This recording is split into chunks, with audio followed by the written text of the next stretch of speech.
நீங்கள் தூங்கும்போது உங்கள் நெற்றியின் நடுவில் அழுத்தம் உணர்கிறீர்களா? திடீரென்று இரவு 2 மணிக்கு தூக்கம் களைந்து விழித்துக் கொள்கிறீர்களா? வாசனைகளும் ஒலிகளும் முன்பை விட 10 மடங்கு தெளிவாக உணர்கிறீர்களா? இவை வெறும் தற்செயல் நிகழ்வுகள் அல்ல. உங்கள் ஆக்ஞா சக்கரம், உங்கள் 3ஆம் கண் விழிக்க ஆரம்பித்து விட்டது என்பதற்கான தெளிவான அறிகுறிகள் இவை. ஆனால் பெரும்பாலான மக்கள் இந்த அற்புதமான பரிணாம வளர்ச்சியை தலைவலி என்று நினைத்துக்கொண்டு மாத்திரை சாப்பிட்டு விடுகிறார்கள். இன்றைய இந்த காணொளியில் நான் உங்களுக்கு 7 முக்கியமான அறிகுறிகளை பகிர்ந்து கொள்ளப் போகிறேன். இந்த 7 அறிகுறிகளும் உங்களிடம் தெரிந்தால் உங்கள் 3ஆம் கண் திறக்கும் பயணம் ஏற்கனவே ஆரம்பித்துவிட்டது என்று அர்த்தம். இன்னும் சொல்லப்போனால் இந்த காணொளியின் இறுதியில் நான் ஒரு மிக முக்கியமான ரகசியத்தை வெளிப்படுத்தப் போகிறேன். இந்த ரகசியம் பல நூற்றாண்டுகளாக சித்தர்கள் மட்டுமே அறிந்திருந்தது. இது உங்கள் ஆன்மீக பயணத்தை முற்றிலுமாக மாற்றியமைக்கக்கூடியது. ஆகவே இந்த காணொளியை கடைசி வரை பார்த்து உங்களுக்கு தெரிந்த அனைவருக்கும் பகிருங்கள். பலர் ஆன்மீகம் என்பது கோயிலுக்கு போவது, பூஜை செய்வது, மந்திரம் சொல்வது என்று நினைத்துக் கொண்டிருக்கிறார்கள். ஆனால் உண்மையான ஆன்மீகம் என்பது உங்களுக்குள் இருக்கும் சக்தியை விழிக்க வைப்பதுதான். உங்கள் உடலில் 7 முக்கிய சக்கர மையங்கள் உள்ளன. அவற்றில் 6வதாக உள்ளது ஆக்ஞா சக்கரம். இது உங்கள் புருவ மத்தியில் நெற்றியின் நடுவில் அமைந்துள்ளது. இதுவே 3ஆம் கண் என்று அழைக்கப்படுகிறது. இந்த சக்கரம் விழிக்கும் போது நீங்கள் சாதாரண மனிதராக இருந்து ஒரு உயர்ந்த நிலைக்கு செல்கிறீர்கள். உங்களுக்கு எதிர்காலத்தை உணரும் திறன் வருகிறது, மனிதர்களின் எண்ணங்களை புரிந்து கொள்ளும் ஆற்றல் வருகிறது, இயற்கையின் ரகசியங்களை அறியும் ஞானம் வருகிறது. சென்னையில் வசிக்கும் முருகன் என்பவர் ஒரு மென்பொருள் பொறியாளர். அவர் தன் 35 வயது வரை வெறும் இயந்திரம் போல வாழ்ந்தார். காலையில் எழுந்து அலுவலகம் போய் மாலையில் வீடு திரும்பி தொலைக்காட்சி பார்த்துவிட்டு தூங்குவதே அவரது வாழ்க்கை. ஆனால் ஒரு நாள் அவருக்கு விசித்திரமான அனுபவங்கள் நடக்க ஆரம்பித்தன. முதலில் அவருக்கு நெற்றி நடுவில் லேசான அழுத்தம் தெரிய ஆரம்பித்தது. அவர் நினைத்தார், இது கணினி திரையை அதிகம் பார்ப்பதால் வரும் கண் சோர்வு என்று. ஆனால் சில நாட்களில் அந்த அழுத்தம் அதிகமாகி அவருக்கு தூக்கத்தில் வினோதமான கனவுகள் வர ஆரம்பித்தன. அந்த கனவுகளில் ஆலயங்கள் தெரிந்தன. சிவபெருமான் தரிசனம் கிடைத்தது. சித்தர்கள் அவரிடம் ஏதோ சொல்ல முயன்றார்கள். முருகன் பயந்து போய் ஒரு மருத்துவரிடம் சென்றார். மருத்துவர் பரிசோதனை செய்து பார்த்தார். எந்த பிரச்சனையும் இல்லை என்று சொன்னார். ஆனால் அந்த அனுபவங்கள் தொடர்ந்தன. அவருக்கு மக்களின் மனநிலையை அறியும் திறன் வர ஆரம்பித்தது. யாராவது அவரிடம் பொய் சொன்னால் உடனே தெரிந்துவிட்டது. எதிர்காலத்தில் என்ன நடக்கப் போகிறது என்பது பற்றி அவருக்கு ஒருவிதமான உணர்வு வர ஆரம்பித்தது. அப்போதுதான் அவர் ஆன்மீக புத்தகங்களை படிக்க ஆரம்பித்தார். அவருக்கு விளங்கியது தன் 3ஆம் கண் திறக்க ஆரம்பித்து விட்டது என்று. அதன் பிறகு அவர் தொடர்ந்து தியானம் செய்ய ஆரம்பித்தார். இன்று அவர் ஒரு ஆன்மீக வழிகாட்டியாக மாறி பலருக்கு உதவி செய்து கொண்டிருக்கிறார். இப்போது நாம் அந்த 7 அறிகுறிகளை பார்க்கலாம். முதல் அறிகுறி என்னவென்றால், உங்கள் நெற்றியின் நடுவில் 2 புருவங்களுக்கு நடுவில் ஒரு அழுத்தம் உணர்வீர்கள். சிலருக்கு இது லேசான துடிப்பாக இருக்கும், சிலருக்கு லேசான வலியாக இருக்கும், சிலருக்கு ஒருவிதமான அரிப்பு போல உணர்வார்கள். இது ஏன் நிகழ்கிறது தெரியுமா? உங்கள் பினியல் சுரப்பி என்று ஒரு சிறிய உறுப்பு உங்கள் மூளையின் நடுவில் இருக்கிறது. இந்த சுரப்பியை நவீன அறிவியல் இப்போதுதான் புரிந்து கொள்ள ஆரம்பித்துள்ளது. ஆனால் நமது சித்தர்கள் 1000 ஆண்டுகளுக்கு முன்பே இதை அறிந்திருந்தார்கள். இந்த பினியல் சுரப்பி உங்கள் ஆக்ஞா சக்கரத்துடன் நேரடியாக இணைந்துள்ளது. நீங்கள் தியானம் செய்யும்போது, மந்திரம் சொல்லும்போது அல்லது ஆன்மீக சிந்தனைகளில் ஈடுபடும்போது இந்த பினியல் சுரப்பி செயல்பட ஆரம்பிக்கிறது. அது ஒரு விதமான வேதிப்பொருட்களை வெளியிடுகிறது. இந்த வேதிப்பொருட்கள் உங்கள் உணர்வுகளை மாற்றுகின்றன, உங்கள் மனதை விரிவாக்குகின்றன, உங்கள் ஞானத்தை ஆழமாக்குகின்றன. இதனால் அந்த பகுதியில் ஒருவிதமான அழுத்தம் உணர்கிறீர்கள். இது நல்லதுதான். இது உங்கள் ஆன்மீக வளர்ச்சி ஆரம்பித்து விட்டது என்பதற்கான அறிகுறி. ஆனால் பலர் இதை தலைவலி என்று நினைத்து மருந்து சாப்பிட்டு விடுகிறார்கள். அவர்கள் தெரியாமல் தங்கள் ஆன்மீக வளர்ச்சியை தாங்களே நிறுத்திக் கொள்கிறார்கள். மதுரையைச் சேர்ந்த லக்ஷ்மி என்ற பெண்மணிக்கு இந்த அனுபவம் வந்தது. அவர் ஒரு பள்ளி ஆசிரியர். அவருக்கு 45 வயதாகிறது. சில மாதங்களுக்கு முன்பு அவருக்கு நெற்றியில் அழுத்தம் வர ஆரம்பித்தது. அவர் பல மருத்துவர்களை பார்த்தார், எக்ஸ்ரே எடுத்தார், ஸ்கேன் செய்தார். எந்த பிரச்சனையும் கண்டுபிடிக்க முடியவில்லை. மருத்துவர்கள் மன அழுத்தம் காரணமாக இருக்கலாம் என்று சொன்னார்கள். வலி நிவாரண மருந்துகள் கொடுத்தார்கள். ஆனால் லக்ஷ்மிக்கு சரியாகவில்லை. அப்போது அவரது அக்கா ஒரு ஆன்மீக பயிற்சி வகுப்பிற்கு அழைத்துச் சென்றார். அங்கு ஒரு குரு அவரிடம் சொன்னார், இது உங்கள் 3ஆம் கண் திறக்க ஆரம்பிக்கிறது. வலியை எதிர்க்காமல் ஏற்றுக்கொள்ளுங்கள், தியானம் செய்யுங்கள், அது தானாக சரியாகிவிடும் என்று. லக்ஷ்மி அவர் சொன்னபடி செய்தார். தினமும் காலையில் 10 நிமிடம் தியானம் செய்ய ஆரம்பித்தார். முதலில் அழுத்தம் அதிகமாக இருந்தது. ஆனால் சில வாரங்களில் அது குறைய ஆரம்பித்தது. அதற்கு பதிலாக ஒரு விதமான இனிமையான உணர்வு வர ஆரம்பித்தது. அவருக்கு வகுப்பறையில் மாணவர்களை கற்பிக்கும்போது புதிய கருத்துக்கள் தோன்ற ஆரம்பித்தன. எந்த மாணவருக்கு என்ன பிரச்சனை என்று புரிந்து கொள்ளும் திறன் வந்தது. அவருடைய வாழ்க்கை முற்றிலுமாக மாறிப்போனது. இன்று அவர் சொல்கிறார், அந்த நெற்றி அழுத்தம்தான் எனக்கு கிடைத்த மிகப்பெரிய அருட்கொடை என்று. 2வது அறிகுறி என்னவென்றால், உங்களுக்கு தூக்கத்தில் மிகவும் தெளிவான கனவுகள் வரும். சாதாரண கனவுகள் அல்ல இவை. இந்த கனவுகள் மிகவும் யதார்த்தமாக இருக்கும். நீங்கள் விழித்த பிறகும் நினைவில் இருக்கும். சில கனவுகளில் உங்களுக்கு தெய்வீக தரிசனம் கிடைக்கும். சிவபெருமான் காட்சி தருவார், முருகபெருமான் வருவார், அன்னை பார்வதி வருவார், சித்தர்கள் வழிகாட்டுவார்கள். சில கனவுகளில் உங்களுக்கு உங்கள் முந்தைய பிறவிகளின் காட்சிகள் தெரியும். சில கனவுகளில் எதிர்காலத்தில் நடக்கப் போகும் நிகழ்வுகள் தெரியும். இவையெல்லாம் வெறும் கற்பனை அல்ல. உங்கள் மூன்றாம் கண் திறக்கும்போது உங்கள் உணர்வு நிலை விரிவடைகிறது. நீங்கள் பௌதீக உலகத்தின் எல்லைகளை தாண்டி செல்கிறீர்கள். நீங்கள் பௌதீக எல்லைகளை தாண்டி செல்ல முடிகிறது. கடந்த காலத்தையும் எதிர்காலத்தையும் காண முடிகிறது. இதுதான் நமது சித்தர்கள் காலதீத நிலை என்று சொன்னார்கள். கோயம்புத்தூரில் இருக்கும் ராஜேஷ் என்பவருக்கு இந்த அனுபவம் வந்தது. அவர் ஒரு வியாபாரி. அவருக்கு 38 வயது. அவர் சாதாரண வாழ்க்கை வாழ்ந்து கொண்டிருந்தார். ஆனால் ஒரு நாள் அவருக்கு ஒரு கனவு வந்தது. அந்த கனவில் அவர் ஒரு பழைய கோயிலில் இருந்தார். அங்கு ஒரு சித்தர் அவரிடம் வந்து சில மந்திரங்களை சொல்லிக் கொடுத்தார். அவர் விழித்த பிறகும் அந்த மந்திரங்கள் அவருக்கு நினைவில் இருந்தன. ஆனால் அவர் அவற்றை புரிந்து கொள்ள முடியவில்லை. அவை தமிழில் இருந்தன, ஆனால் மிகவும் பழைய வடிவத்தில் இருந்தன. ராஜேஷ் அந்த மந்திரங்களை எழுதி வைத்துக் கொண்டார். பின்னர் அவர் சில ஆன்மீக புத்தகங்களை படிக்க ஆரம்பித்தார். அப்போதுதான் அவருக்கு தெரியது, அவர் கனவில் கண்ட மந்திரங்கள் திருமந்திரத்திலிருந்து எடுக்கப்பட்டவை என்று. அவை திருமூலர் சித்தர் எழுதியவை. ராஜேஷ் அதிர்ச்சியடைந்தார். அவர் முன்பு ஒருபோதும் திருமந்திரத்தை படிக்கவில்லை. அவர் அந்த மந்திரங்களை எப்படி அறிந்து கொண்டார்? அப்போதுதான் அவருக்கு விளங்கியது, இது அவருடைய மூன்றாம் கண் திறப்பதால் வரும் அனுபவம் என்று. அதன் பிறகு அவர் தொடர்ந்து அந்த மந்திரங்களை உச்சரிக்க ஆரம்பித்தார். அவருடைய வாழ்க்கை முழுவதுமே மாறிப்போனது. அவருடைய வியாபாரம் பல மடங்கு வளர்ந்தது. அவருக்கு மன அமைதி கிடைத்தது. குடும்பத்தில் நல்லிணக்கம் வந்தது. மூன்றாவது அறிகுறி மிகவும் சுவாரஸ்யமானது. உங்களுக்கு ஒலி மற்றும் நிறங்களை மிகவும் வித்தியாசமாக காண ஆரம்பிக்கும். சாதாரண விளக்கு வெளிச்சம் உங்களுக்கு மிகவும் பிரகாசமாக தெரியும். சிலருக்கு மனிதர்களை சுற்றி ஒளி வட்டம் தெரியும். இதை ஆரா என்று அழைக்கிறார்கள். சிலருக்கு தியானம் செய்யும் போது கண்களை மூடினாலும் பல வண்ண ஒளிகள் தெரியும். நீல நிறம், ஊதா நிறம், பொன்ன நிறம், வெண்மை நிறம் என்று பல ஒளிகள் தெரியும். இவையெல்லாம் உங்கள் ஆக்ஞா சக்கரம் செயல்பட ஆரம்பிப்பதன் அறிகுறிகள். நமது கண்கள் என்பது வெறும் பௌதீக கருவிகள். அவை ஒளி அலைகளை மின் சமிக்ஞானங்களாக மாற்றுகின்றன. அந்த சமிக்ஞானங்களை மூளை பெற்று படங்களாக மாற்றுகிறது. ஆனால் உங்கள் மூன்றாம் கண் திறக்கும்போது நீங்கள் பௌதீக கண்களை தாண்டி பார்க்கிறீர்கள். நீங்கள் ஆற்றல் வடிவங்களை பார்க்கிறீர்கள். மனிதர்களின் உணர்வுகளை நிறங்களாக பார்க்கிறீர்கள். இதை அறிவியல் ஒளி உணர்வு திறன் அதிகரிப்பு என்று அழைக்கிறது. ஆனால் ஆன்மீகத்தில் இதை நுண்ணோட்ட திறன் என்று அழைக்கிறோம். நீங்கள் நுண்ணுலகை பார்க்க ஆரம்பிக்கிறீர்கள். திருநெல்வேலியில் வசிக்கும் சரஸ்வதி என்ற பெண்மணிக்கு இந்த அனுபவம் வந்தது. அவர் ஒரு மருத்துவமனையில் செவிலியராக பணிபுரிகிறார். அவருக்கு 50 வயதாகிறது. சில மாதங்களுக்கு முன்பு அவருக்கு ஒரு விசித்திரமான திறன் வந்தது. நோயாளிகளை பார்க்கும்போது அவர்களை சுற்றி வெவ்வேறு நிற ஒளிகள் தெரிய ஆரம்பித்தன. மிகவும் நோய்வாய்ப்பட்டவர்களை சுற்றி மங்கலான சாம்பல் நிற ஒளி இருந்தது. குணமாகி வரும் நோயாளிகளை சுற்றி பச்சை நிற ஒளி இருந்தது. மிகவும் நேர்மறை எண்ணம் உள்ளவர்களை சுற்றி பொன்னிற ஒளி இருந்தது. கோபமாக இருப்பவர்களை சுற்றி சிவப்பு நிற ஒளி இருந்தது. முதலில் சரஸ்வதி பயந்து போனார். தன் கண்களில் ஏதோ பிரச்சனை என்று நினைத்து கண் மருத்துவரிடம் சென்றார். ஆனால் மருத்துவர் அவருடைய கண்கள் நன்றாக இருக்கின்றன என்று சொன்னார். அப்போது அவருடைய தோழி ஒருவர் அவரிடம் சொன்னார், இது உங்கள் ஆன்மீக சக்தி விழித்துக் கொண்டிருக்கிறது என்று. நீங்கள் மக்களின் ஆற்றல் நிலையை பார்க்கும் திறன் பெற்றுவிட்டீர்கள் என்று. சரஸ்வதி இதை ஏற்றுக்கொண்டு இந்த திறனை நல்ல வழியில் பயன்படுத்த ஆரம்பித்தார். இப்போது அவர் ஒரு நோயாளியை பார்த்தவுடன் அவர்களுக்கு என்ன பிரச்சனை என்று ஓரளவு புரிந்து கொள்கிறார். எந்த சிகிச்சை நன்றாக வேலை செய்யும் என்பதை உணர்கிறார். மருத்துவர்கள் அவரை மிகவும் மதிக்கிறார்கள். அவர் ஒரு சிறந்த செவிலியாக மாறியுள்ளார். நான்காவது அறிகுறி என்னவென்றால், உங்களுக்கு ஒலிகள் மிகவும் தெளிவாக கேட்க ஆரம்பிக்கும். சாதாரண சப்தங்களை மிகத் தெளிவாக கேட்பீர்கள். சிலருக்கு மிகவும் உயர்ந்த அதிர்வெண் ஒலிகள் கேட்கும். ஓம் என்ற முதல் நாதம் கேட்கும். ஆகாய ஒலி என்று சொல்லப்படும் நுண்ணிய ஒலிகள் கேட்கும். சிலருக்கு இசை மிகவும் ஆழமாக தாக்கும். ஒரு பாடலை கேட்கும்போது அது ஆன்மாவையே தொடும். ஒரு மந்திரத்தை கேட்கும்போது உடல் முழுவதும் சிலிர்ப்பு ஏற்படும். இதுவும் உங்கள் மூன்றாம் கண் விழிப்பின் அறிகுறி. நமது காதுகள் என்பதும் ஒரு குறிப்பிட்ட அதிர்வெண் வரம்பில் மட்டுமே கேட்கும். ஆனால் இந்த பிரபஞ்சத்தில் எண்ணற்ற ஒலிகள் இருக்கின்றன. அவற்றில் பெரும்பாலானவை நமது காதுகளால் கேட்க முடியாதவை. ஆனால் உங்கள் ஆக்ஞா சக்கரம் விழிப்பும்போது உங்கள் உணர்வு திறன் விரிவடைகிறது. நீங்கள் நுண்ணிய ஒலிகளை கேட்க ஆரம்பிக்கிறீர்கள். பிரபஞ்சத்தின் அதிர்வுகளை உணர ஆரம்பிக்கிறீர்கள். இதை நாதானுசந்தானம் என்று சித்தர்கள் அழைத்தார்கள். நாதத்தை உணர்தல் என்று பொருள். திருவண்ணாமலையில் வசிக்கும் குமார் என்பவருக்கு இந்த அனுபவம் வந்தது. அவர் ஒரு இசைக்கலைஞர், வயலின் வாசிப்பவர். அவருக்கு 42 வயது. சில மாதங்களுக்கு முன்பு அவருக்கு ஒரு விசித்திரமான மாற்றம் ஏற்பட்டது.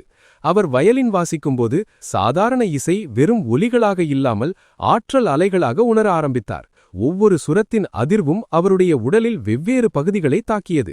சா என்ற சுரம் அவருடைய மூலாதார சக்கரத்தை அதிர்வை ஏற்படுத்தியது. மா என்ற சுரம் அவருடைய ஆக்ஞா சக்கரத்தை தொட்டது. குமாருக்கு புதிய இசை கோர்வைகள் தோன்ற ஆரம்பித்தன. அவை அவர் முன்பு கேட்டிராத இசையமைப்புகள். அவை கனவில் வந்தன, தியானத்தில் தோன்றின. அவர் அந்த இசை கோர்வைகளை வாசிக்க ஆரம்பித்தார். மக்கள் அவர் வாசிக்கும் இசையை கேட்டு ஆழ்ந்த மன அமைதி அடைந்தார்கள். சிலருக்கு நோய்கள் குணமானது. சிலருக்கு மன அழுத்தம் குறைந்தது. குமாருக்கு விளங்கியது, அவர் வெறும் இசைக்கலைஞர் அல்ல, அவர் ஒரு குணப்படுத்துபவர். அவருடைய இசை மக்களின் சக்கரங்களை விழிக்க வைக்கிறது என்று. இன்று அவர் இசை மூலம் குணப்படுத்தல் என்ற சேவையை செய்து கொண்டிருக்கிறார். 5வது அறிகுறி மிகவும் முக்கியமானது. உங்களுக்கு மற்றவர்களின் எண்ணங்களையும் உணர்வுகளையும் புரிந்து கொள்ளும் திறன் வரும். யாராவது உங்களிடம் பேசும்போது அவர்களின் வார்த்தைகளுக்கு பின்னால் உள்ள உண்மையான உணர்வை நீங்கள் அறிவீர்கள். யாராவது பொய் சொன்னால் உடனே புரிந்துவிடும். யாராவது உங்களை ஏமாற்ற நினைத்தால் உணர்ந்து விடுவீர்கள். யாராவது உதவி தேவைப்படுகிறார்களோ ஆனால் கேட்க தயங்குகிறார்களோ அது உங்களுக்கு தெரிந்துவிடும். இது தொலையுணர்வு என்று அழைக்கப்படுகிறது. உங்கள் 3ஆம் கண் திறக்கும்போது நீங்கள் மற்றவர்களின் மனதோடு இணைந்து விடுகிறீர்கள். இதற்கு அறிவியல் விளக்கம் உண்டு. நமது மூளை மின்காந்த அலைகளை வெளியிடுகிறது. இந்த அலைகள் நமது சுற்றுப்புறத்தில் பரவுகின்றன. சாதாரண மனிதர்கள் இந்த அலைகளை உணர முடியாது. ஆனால் உங்கள் ஆக்ஞா சக்கரம் விழிக்கும்போது நீங்கள் இந்த அலைகளை உணர முடிகிறது. மற்றவர்களின் மூளை அலைகளை படிக்க முடிகிறது. இதை நரம்பியல் விஞ்ஞானிகள் கண்ட நியூரான்கள் என்று அழைக்கிறார்கள். இந்த நரம்பு செல்கள் மற்றவர்களின் உணர்வுகளை பிரதிபலிக்கின்றன. உங்கள் 3ஆம் கண் விழிக்கும்போது இந்த கண்ட நியூரான்களின் செயல்பாடு பல மடங்கு அதிகரிக்கிறது. நாகர்கோவிலில் வசிக்கும் சந்திரன் என்பவருக்கு இந்த திறன் வந்தது. அவர் ஒரு வழக்கறிஞர். அவருக்கு 35 வயது. அவர் ஒரு நாள் நீதிமன்றத்தில் ஒரு வழக்கை வாதாடிக் கொண்டிருந்தார். எதிர்த்தரப்பு வழக்கறிஞர் பொய் சாட்சிகளை முன்வைத்தார். ஆனால் சந்திரனுக்கு உடனே தெரிந்துவிட்டது. அவர் எப்படி அறிந்தார் என்று அவருக்கே விளங்கவில்லை. ஆனால் அவர் மனதில் ஒரு குரல் சொன்னது, இவர்கள் பொய் சொல்கிறார்கள் என்று. அவர் அந்த உணர்வை நம்பி கேள்விகள் கேட்க ஆரம்பித்தார். சில நிமிடங்களில் எதிர்த்தரப்பின் பொய்கள் அம்பலமாகிவிட்டன. அவர் வழக்கை வென்றார். அதன் பிறகு சந்திரனுக்கு இந்த திறன் தொடர்ந்து வந்தது. அவர் மக்களிடம் பேசும்போது அவர்களின் உண்மையான நோக்கம் என்னவென்று அறிந்து கொள்ள முடிந்தது. இது அவருடைய தொழிலில் மிகவும் பயனுள்ளதாக இருந்தது. ஆனால் அதே நேரத்தில் அது அவருக்கு ஒரு பொறுப்பையும் கொடுத்தது. அவர் இந்த திறனை தவறாக பயன்படுத்தக்கூடாது. மக்களின் தனி உரிமையை மதிக்க வேண்டும். அவர்கள் மனதில் என்ன இருக்கிறது என்று தெரிந்தாலும் அதை தவறாக பயன்படுத்தக்கூடாது என்று அவர் தீர்மானித்தார். இன்று அவர் நீதிக்காக மட்டுமே போராடுகிறார். ஏழை எளிய மக்களுக்கு இலவச சட்ட ஆலோசனை வழங்குகிறார். அவருடைய ஆன்மீக திறனை நல்ல வழியில் பயன்படுத்துகிறார். 6வது அறிகுறி என்னவென்றால், உங்களுக்கு திடீரென எதிர்காலத்தை உணரும் திறன் வரும். உங்களுக்கு ஒரு விதமான முன்னறிவிப்பு வரும். ஏதோ நடக்கப் போகிறது என்ற உணர்வு வரும். சில நேரம் அது ஒரு நல்ல நிகழ்வாக இருக்கும். சில நேரம் அது ஒரு எச்சரிக்கையாக இருக்கும். சிலருக்கு கனவில் எதிர்காலம் காட்டப்படும். சிலருக்கு தியானத்தில் காட்சிகள் வரும். சிலருக்கு வெறும் உள் உணர்வாக வரும். இதை முன்னறிவிப்பு அல்லது முன்னறிதல் என்று அழைக்கிறோம். உங்கள் 3ஆம் கண் திறக்கும்போது நீங்கள் காலத்தின் கட்டுப்பாடுகளை தாண்டி செல்கிறீர்கள். இது எப்படி சாத்தியமாகிறது? நமது மூளை மிகவும் சக்தி வாய்ந்த கருவி. அது ஒவ்வொரு வினாடியும் கோடிக்கணக்கான தகவல்களை செயல்படுத்துகிறது. ஆனால் சாதாரண நிலையில் நாம் இதில் மிகச் சிறிய பகுதியை மட்டுமே பயன்படுத்துகிறோம். உங்கள் ஆக்ஞா சக்கரம் விழிக்கும்போது உங்கள் மூளையின் செயல்பாடு விரிவடைகிறது. நீங்கள் மாபெரும் அளவான தகவல்களை ஒரே நேரத்தில் செயல்படுத்துகிறீர்கள். இதனால் நீங்கள் வடிவங்களை காண முடிகிறது. இந்த வடிவங்களின் அடிப்படையில் எதிர்காலத்தை கணிக்க முடிகிறது. இதை அறிவியல் வடிவம் அறிதல் என்று அழைக்கிறது. ஆன்மீகத்தில் இதை முன்னறிதல் என்று அழைக்கிறோம்.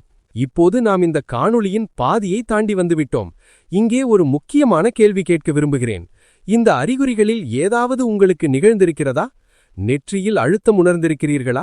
தெளிவான கனவுகள் வந்திருக்கின்றனவா? ஒலிகளையோ வித்தியாசமாக உணர்ந்திருக்கிறீர்களா? மற்றவர்களின் எண்ணங்களை புரிந்து கொண்டிருக்கிறீர்களா? எதிர்காலத்தை உணர்ந்திருக்கிறீர்களா? இவற்றில் ஏதாவது ஒன்று கூட உங்களுக்கு நிகழ்ந்திருந்தான் உங்கள் 3ஆம் கண் விழிக்க ஆரம்பித்து விட்டது என்று அர்த்தம். இதை நீங்கள் புறக்கணிக்காமல் ஏற்றுக்கொண்டு வளர்த்து கொள்ள வேண்டும்.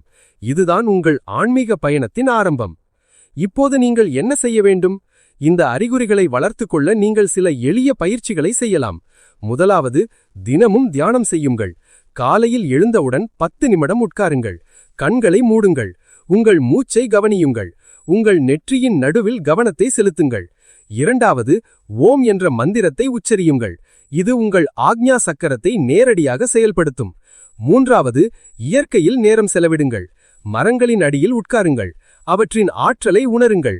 4வது, சுத்தமான உணவு சாப்பிடுங்கள். இறைச்சி, மது, புகையிலை ஆகியவற்றை தவிர்த்து விடுங்கள். இவை உங்கள் சக்கர மையங்களை மாசுபடுத்தும். 5வது, நல்ல எண்ணங்களை வளர்த்துக் கொள்ளுங்கள். கோபம், பொறாமை, பேராசை ஆகியவற்றை விட்டுவிடுங்கள். அன்பு, இரக்கம், மன்னிப்பு ஆகியவற்றை வளர்த்துக் கொள்ளுங்கள். இப்போது நான் உங்களிடம் ஒன்று கேட்க விரும்புகிறேன். இந்த காணொளி உங்களுக்கு பயனுள்ளதாக இருந்தால் தயவு செய்து லைக் செய்யுங்கள். இதை உங்களுக்கு தெரிந்த அனைவருக்கும் பகிருங்கள். ஏனென்றால் இந்த அறிவு அனைவருக்கும் தேவை. இன்றைய உலகில் பலர் தங்கள் ஆன்மீகத் தன்மையை மறந்துவிட்டார்கள். அவர்கள் வெறும் பௌத்தீக வாழ்க்கையில் சிக்கிக் கொண்டு தவிக்கிறார்கள். உங்களால் முடிந்தால் அவர்களுக்கு இந்த வழியை காட்டுங்கள். உங்களுடைய அனுபவங்களை கமெண்ட் செய்யுங்கள். உங்களுக்கு இந்த அறிகுறிகள் ஏதாவது வந்திருக்கிறதா என்பதை பகிர்ந்து கொள்ளுங்கள். இது மற்றவர்களுக்கு ஊக்கமாக இருக்கும். இப்போது 7வது மற்றும் கடைசி அறிகுறியை பார்க்கலாம். இது மிகவும் ஆழமானது. உங்களுக்கு திடீரென பிரபஞ்சத்துடன் இணைந்திருக்கும் உணர்வு வரும். நீங்கள் தனியாக இல்லை என்ற உணர்வு வரும். நீங்கள் எல்லாவற்றுடன் இணைந்திருக்கிறீர்கள் என்ற புரிதல் வரும். ஒரு மரத்தை பார்க்கும்போது நீங்கள் அந்த மரத்துடன் ஒன்றாக உணர்வீர்கள். வானத்தை பார்க்கும்போது நீங்கள் அந்த விண்வெளியுடன் ஒன்றாக உணர்வீர்கள். மற்ற மனிதர்களை பார்க்கும்போது நீங்கள் அவர்களுடன் ஆழமாக இணைந்திருப்பதை உணர்வீர்கள். இதை ஒருமை உணர்வு அல்லது அத்வைத நிலை என்று அழைக்கிறோம். இதுதான் ஆன்மீகத்தின் உச்சக்கட்டம். இந்த உணர்வு எப்படி வருகிறது? நமது மனம் என்பது பிரிவினையை உருவாக்குகிறது. நான் என்பது தனி, நீ என்பது தனி, அது என்பது தனி என்று நினைக்கிறது. ஆனால் உண்மையில் பிரபஞ்சம் முழுவதும் ஒரே ஆற்றல்தான். அந்த ஆற்றல் வெவ்வேறு வடிவங்களில் வெளிப்படுகிறது. உங்கள் 3ஆம் கண் திறக்கும்போது இந்த உண்மை உங்களுக்கு நேரடியாக புரிகிறது. நீங்கள் புரிதல் மட்டுமல்ல, அதை அனுபவிக்கிறீர்கள். இதை அறிவியல் குவாண்டம் இணைப்பு என்று அழைக்கிறது. குவாண்டம் நிலையில் எல்லாம் ஒன்றோடு ஒன்று இணைந்துள்ளது. ஒரு பகுதியில் ஏற்படும் மாற்றம் மற்ற எல்லா பகுதிகளையும் பாதிக்கிறது. கன்னியாகுமரியில் வசிக்கும் அன்பழகன் என்பவருக்கு இந்த அனுபவம் வந்தது. அவர் ஒரு மீனவர். அவருக்கு 60 வயதாகிறது. அவர் தன் வாழ்நாள் முழுவதும் கடலில் மீன் பிடித்துத்தான் வாழ்ந்தார். படிப்பு அவருக்கு அதிகம் இல்லை. ஆனால் அவருக்கு ஒரு ஆழமான ஞானம் இருந்தது. ஒருநாள் அவர் கடலில் தனியாக இருந்தார். சூரியன் மறையும் நேரம். அந்த அழகான காட்சியை பார்த்து கொண்டிருந்தார். திடீரென்று அவருக்கு ஒரு அனுபவம் வந்தது. அவர் கடல் அல்ல, அந்த படகு அல்ல, அந்த மீன்கள் அல்ல என்ற உணர்வு முற்றிலும் மறைந்துவிட்டது. அவர் எல்லாமாக இருந்தார். கடலும் அவர்தான், வானமும் அவர்தான், சூரியனும் அவர்தான், மீன்களும் அவர்தான். எல்லாமும் ஒன்றாக இணைந்திருந்தது. இந்த அனுபவம் சில நிமிடங்கள் மட்டுமே நீடித்தது. ஆனால் அது அன்பழகனின் வாழ்க்கையையே மாற்றிவிட்டது. அதன் பிறகு அவர் மீன் பிடிக்கும்போது மீன்களை தனியாக பார்க்கவில்லை. அவை தன்னுடைய பகுதி என்று உணர்ந்தார். அவசியமான அளவு மட்டுமே மீன் பிடித்தார். சிறிய மீன்களை மீண்டும் கடலில் விட்டுவிட்டார். கடலை மாசுபடுத்தாமல் பார்த்து கொண்டார். அவர் மற்ற மீனவர்களுக்கும் இந்த பாடத்தை சொல்லிக் கொடுத்தார். இன்று அந்த பகுதியில் பல மீனவர்கள் அவரை ஒரு ஞானியாக மதிக்கிறார்கள்.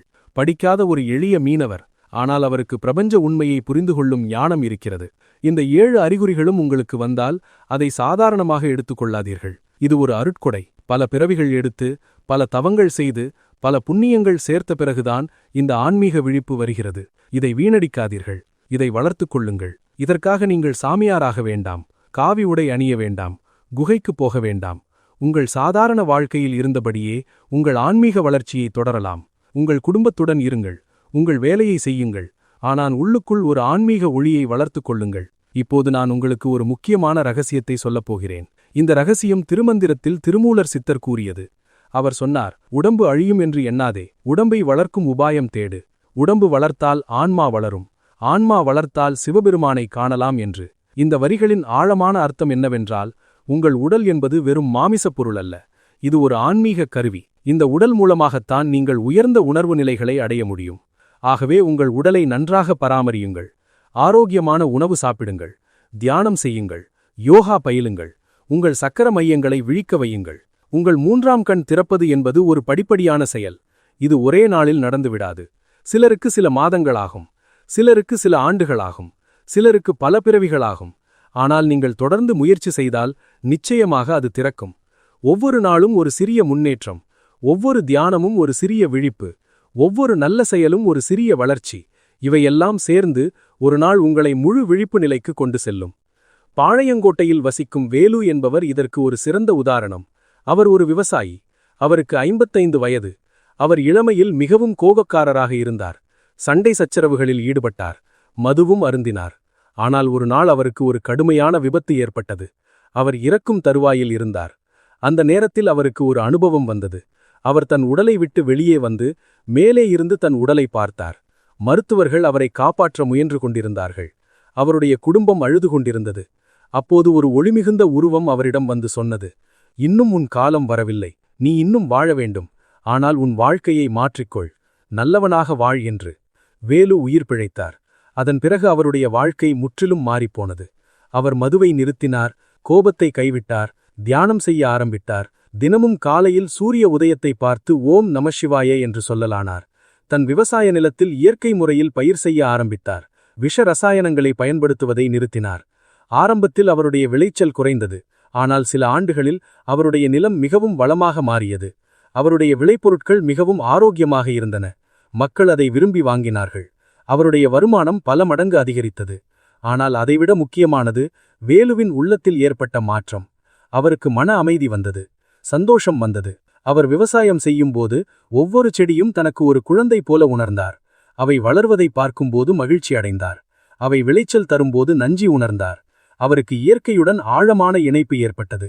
இன்று அவர் சொல்கிறார், அந்த விபத்து தான் எனக்கு நடந்த மிகச்சிறந்த நிகழ்வு என்று. அது என் வாழ்க்கையையே மாற்றிவிட்டது, என் மூன்றாம் கண்ணை திறந்துவிட்டது என்று. இந்த காணொளியை நீங்கள் இங்கே வரை பார்த்துவிட்டீர்கள் என்றால் நீங்கள் ஒரு சிறப்பான ஆன்மா. பெரும்பாலான மக்கள் இதுபோன்ற ஆன்மீக விஷயங்களில் ஆர்வம் காட்ட மாட்டார்கள். அவர்கள் வெறும் பொருள் சார்ந்த வாழ்க்கையில் மூழ்கி விடுவார்கள். ஆனால் நீங்கள் வேறு. உங்களுக்கு ஆன்மீக ஆர்வம் இருக்கிறது, உண்மையை தேடும் ஆசை இருக்கிறது, உயர்ந்த உணர்வு நிலையை அடையும் விருப்பம் இருக்கிறது. இதுவே உங்கள் ஆன்மீக பயணத்தின் முதல் படி. இந்த ஆர்வத்தை தொடர்ந்து வளர்த்துக் கொள்ளுங்கள். மேலும் மேலும் அறியுங்கள், மேலும் மேலும் பயிலுங்கள், மேலும் மேலும் அனுபவியுங்கள். உங்கள் மூன்றாம் கண் திறந்தால் என்ன நடக்கும் என்று நீங்கள் கேட்கலாம். பல அற்புதமான விஷயங்கள் நடக்கும். முதலாவது, உங்களுக்கு மன அமைதி கிடைக்கும். வெளியில் என்ன நடந்தாலும் உள்ளுக்குள் நீங்கள் அமைதியாக இருப்பீர்கள். இரண்டாவது, உங்களுக்கு தெளிவான பார்வை கிடைக்கும். வாழ்க்கையில் என்ன செய்ய வேண்டும் என்று தெரியும். எது சரி எது தவறு என்று அறிவீர்கள். மூன்றாவது, உங்களுக்கு அன்பு பெருகும். மற்றவர்களிடம் இரக்கம் கொள்வீர்கள். உயிர்கள் அனைத்தையும் நேசிப்பீர்கள். நான்காவது, உங்களுக்கு சக்தி வரும். நீங்கள் எதை எண்ணினாலும் அது நிறைவேறும். உங்கள் வார்த்தைகளுக்கு ஆற்றல் இருக்கும். உங்கள் செயல்களுக்கு பலன் கிடைக்கும். ஐந்தாவது, உங்களுக்கு மகிழ்ச்சி நிரம்பும். காரணமே இல்லாமல் நீங்கள் சந்தோஷமாக இருப்பீர்கள். உங்கள் இருப்பே ஆனந்தமாக மாறும். ஆனால் இதில் ஒரு முக்கியமான விஷயத்தை நீங்கள் புரிந்து கொள்ள வேண்டும். உங்கள் மூன்றாம் கண் திறப்பது என்பது ஒரு பொறுப்பையும் கொண்டு வருகிறது. நீங்கள் சாதாரண மனிதராக இருக்கும்போது உங்களுக்கு அதிக பொறுப்பு இல்லை. ஆனால் நீங்கள் ஆன்மீக சக்திகளை பெறும்போது அதை நல்ல வழியில் பயன்படுத்த வேண்டும் என்ற பொறுப்பு வருகிறது. நீங்கள் அந்த சக்திகளை தவறாக பயன்படுத்தக்கூடாது. உங்கள் சுயநலத்திற்காக பயன்படுத்தக்கூடாது. மற்றவர்களுக்கு தீங்கு செய்ய பயன்படுத்தக்கூடாது. நீங்கள் அந்த சக்திகளை மனிதகுலத்தின் நன்மைக்காக பயன்படுத்த வேண்டும். மக்களுக்கு உதவ வேண்டும். உலகை ஒரு சிறந்த இடமாக மாற்ற வேண்டும். பல நூற்றாண்டுகளுக்கு முன்பு ஒரு சித்தர் இருந்தார். அவருக்கு பல ஆன்மீக சக்திகள் இருந்தன. அவர் தன் மனதால் நினைத்ததை உருவாக்க முடிந்தது. காற்றில் பறக்க முடிந்தது, தண்ணீரில் நடக்க முடிந்தது, எதிர்காலத்தை காண முடிந்தது. ஆனால் அவர் இந்த சக்திகளை ஒருபோதும் காட்சிப்படுத்தவில்லை. அவர் மிகவும் எளிமையாக வாழ்ந்தார். மருந்து செய்து கொடுத்தார். அவர்களுக்கு ஆலோசனை கூறினார். அவர்களின் துன்பங்களை போக்கினார். ஆனால் தன் சக்திகளை வெளிக்காட்டவில்லை. ஒரு நாள் அவருடைய சீடர் கேட்டார், ஐயா, நீங்கள் இத்தனை சக்திகள் பெற்றிருக்கிறீர்கள், ஏன் அவற்றை காட்டுவதில்லை? மக்கள் உங்களை பெரிய சித்தராக மதிப்பார்களே என்று. அந்த சித்தர் சிரித்துக்கொண்டே சொன்னார், மகனே, ஆன்மீக சக்திகள் என்பது காட்சிப்படுத்துவதற்காக அல்ல, அவை சேவை செய்வதற்காக. நான் என் சக்திகளை காட்டினால் மக்கள் என்னை வணங்குவார்கள். ஆனால் அவர்கள் உண்மையை தேடமாட்டார்கள். அவர்கள் என்னை சார்ந்திருப்பார்கள். ஆனால் தங்களுக்குள் இருக்கும் சக்தியை விழிக்க வைக்க மாட்டார்கள். நான் விரும்புவது என்னவென்றால், ஒவ்வொருவரும் தங்களுக்குள் இருக்கும் ஆன்மீக சக்தியை உணர வேண்டும். அவர்களும் சித்தர்களாக மாற வேண்டும். அவர்களும் விழிப்படைய வேண்டும் என்று. இதுதான் உண்மையான ஆன்மீகத்தின் நோக்கம். நீங்கள் மட்டும் உயர்ந்த நிலைக்கு செல்வதல்ல, மற்றவர்களையும் உயர்த்துவது. உங்கள் மூன்றாம் கண் திறக்க ஆரம்பித்த பிறகு நீங்கள் சில விஷயங்களை கவனமாக செய்ய வேண்டும். முதலாவது, உங்கள் எண்ணங்களை கவனியுங்கள். ஏனென்றால் இப்போது உங்கள் எண்ணங்களுக்கு அதிக சக்தி இருக்கிறது. நீங்கள் என்ன நினைக்கிறீர்களோ அது நடக்க வாய்ப்பு அதிகம். ஆகவே எப்போதும் நல்ல எண்ணங்களை நினையுங்கள். யாருக்கும் தீங்கு விரும்பாதீர்கள். இரண்டாவது, உங்கள் வார்த்தைகளை கவனியுங்கள். இப்போது உங்கள் வார்த்தைகளுக்கு அதிக பலம் இருக்கிறது. நீங்கள் என்ன சொல்கிறீர்களோ அதை மக்கள் நம்புவார்கள்.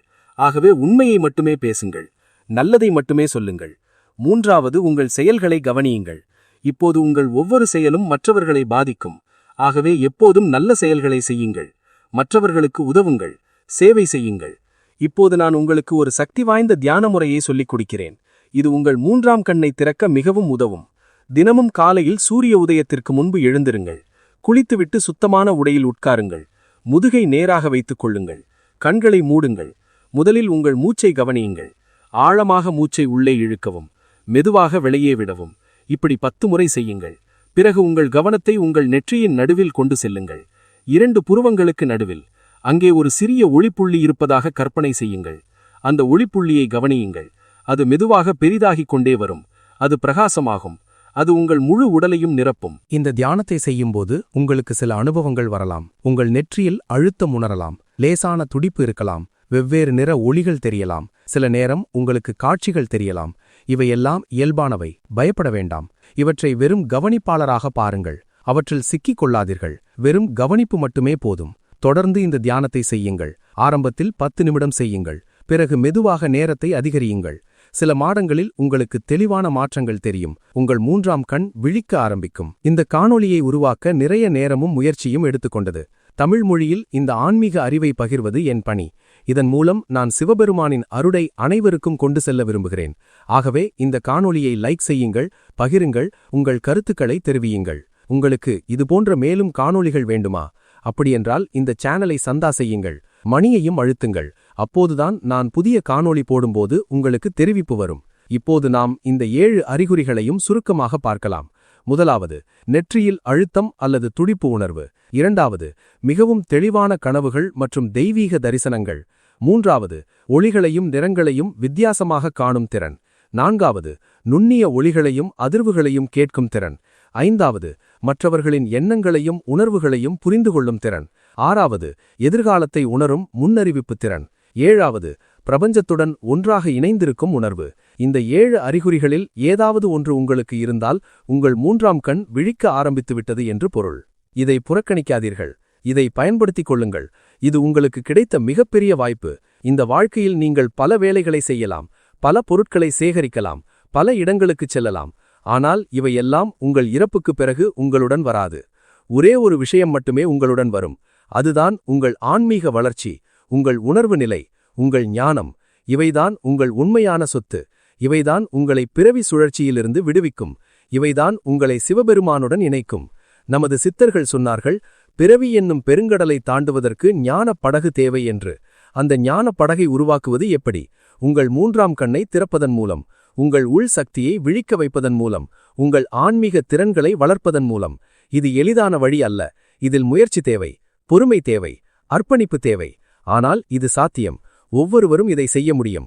ஏனென்றால் ஒவ்வொருவரும் தங்களுக்குள் சிவனை வைத்திருக்கிறார்கள். ஒவ்வொருவரும் ஆன்மீக சக்தியின் ஊற்று. ஒவ்வொருவரும் சாத்தியமான சித்தர்கள். இதை உணர்ந்து கொள்ளுங்கள். இதை நம்புங்கள். இதை வாழுங்கள். இன்றைய இந்த காணொளியில் நான் சொன்ன விஷயங்களை கவனமாக கேட்டீர்கள் என்றால் இதை உங்கள் வாழ்க்கையில் செயல்படுத்துங்கள். வெறும் அறிவு மட்டும் போதாது. அதை அனுபவமாக மாற்ற வேண்டும். தினமும் தியானம் செய்யுங்கள். மந்திரம் சொல்லுங்கள். நல்ல எண்ணங்களை வளர்த்துக் கொள்ளுங்கள். நல்ல வார்த்தைகளை பேசுங்கள். நல்ல செயல்களை செய்யுங்கள். மற்றவர்களுக்கு உதவுங்கள். சேவை செய்யுங்கள். இயற்கையை நேசியுங்கள். கடவுளை நினையுங்கள். உங்கள் 3ஆம் கண் மெதுவாக திறக்க ஆரம்பிக்கும். உங்கள் ஆன்மீக சக்திகள் விழிக்கும். உங்கள் வாழ்க்கை மாறும். நீங்கள் மாறுவீர்கள். உலகம் மாறும். நான் இந்த காணொளியை ஒரு சிறப்பான செய்தியுடன் முடிக்க விரும்புகிறேன். சிவபெருமான் எப்போதும் உங்களுடன் இருக்கிறார். அவர் உங்களுக்குள் இருக்கிறார். உங்கள் இதயத்தில் இருக்கிறார். உங்கள் ஆத்மாவில் இருக்கிறார். நீங்கள் அவரை வெளியே தேட வேண்டாம். உங்களுக்குள் பாருங்கள். அங்கே அவர் காத்திருக்கிறார். உங்கள் 3ஆம் கண் திறக்கும்போது நீங்கள் அவரை நேரடியாக காண்பீர்கள். அவருடன் பேசுவீர்கள். அவருடன் ஒன்றாக இணைவீர்கள். அதுதான் ஆன்மீகத்தின் இறுதி இலக்கு. சிவனுடன் ஐக்கியமடைவது. அதுதான் மோட்சம். அதுதான் முக்தி. அதுதான் உண்மையான விடுதலை. இந்த காணொளி உங்களுக்கு பயனுள்ளதாக இருந்தால் இதை பகிருங்கள். உங்கள் நண்பர்களுக்கு அனுப்புங்கள். உங்கள் குடும்பத்தினருக்கு காட்டுங்கள். இந்த அறிவு அனைவருக்கும் சென்றடைய வேண்டும். அனைவரும் விழிப்படைய வேண்டும். அனைவரும் தங்கள் 3ஆம் கண்ணை திறக்க வேண்டும். அனைவரும் சிவனை அடைய வேண்டும். இதுதான் என் விருப்பம். இதுதான் என் பிரார்த்தனை. இந்த காணொளியை பார்த்த ஒவ்வொருவரும் ஆன்மீக வழியில் செல்ல வேண்டும் என்று சிவபெருமானிடம் வேண்டுகிறேன். உங்கள் அனுபவங்களை கமெண்ட் செய்யுங்கள். உங்களுக்கு இந்த 7 அறிகுறிகளில் ஏதாவது வந்திருக்கிறதா என்று சொல்லுங்கள். உங்கள் ஆன்மீக பயணத்தை பகிர்ந்து கொள்ளுங்கள். இது மற்றவர்களுக்கு ஊக்கமாக இருக்கும். உங்களுக்கு ஏதாவது கேள்விகள் இருந்தால் கேளுங்கள். நான் முடிந்தவரை பதில் சொல்ல முயற்சி செய்வேன். உங்களுக்கு எந்த தலைப்பில் காணொளி வேண்டுமென்று சொல்லுங்கள். நான் அதை செய்ய முயற்சி செய்வேன். இது உங்கள் சேனல். இது உங்கள் ஆன்மீக சமூகம். நாம் அனைவரும் சேர்ந்து ஒன்றாக ஆன்மீக வழியில் செல்வோம். என் அன்பான சகோதர சகோதரிகளே, இந்த காணொளியை கடைசி வரை பார்த்ததற்கு மிக்க நன்றி. சிவபெருமான் உங்களுக்கு அருள் புரிவாராக. உங்கள் 3ஆம் கண் திறக்கும் பயணம் இனிதாக அமைய வேண்டுகிறேன். ஒவ்வொரு நாளும் உங்களுக்கு புதிய ஆன்மீக அனுபவங்கள் வர வேண்டுகிறேன். உங்கள் வாழ்க்கை நிறைவாக இருக்க வேண்டுகிறேன். உங்களுக்கும் உங்கள் குடும்பத்தினருக்கும் எல்லா நன்மைகளும் கிடைக்க வேண்டுகிறேன். உங்களை சிவபெருமானின் பாதுகாப்பில் விட்டுவிட்டு இப்போது விடை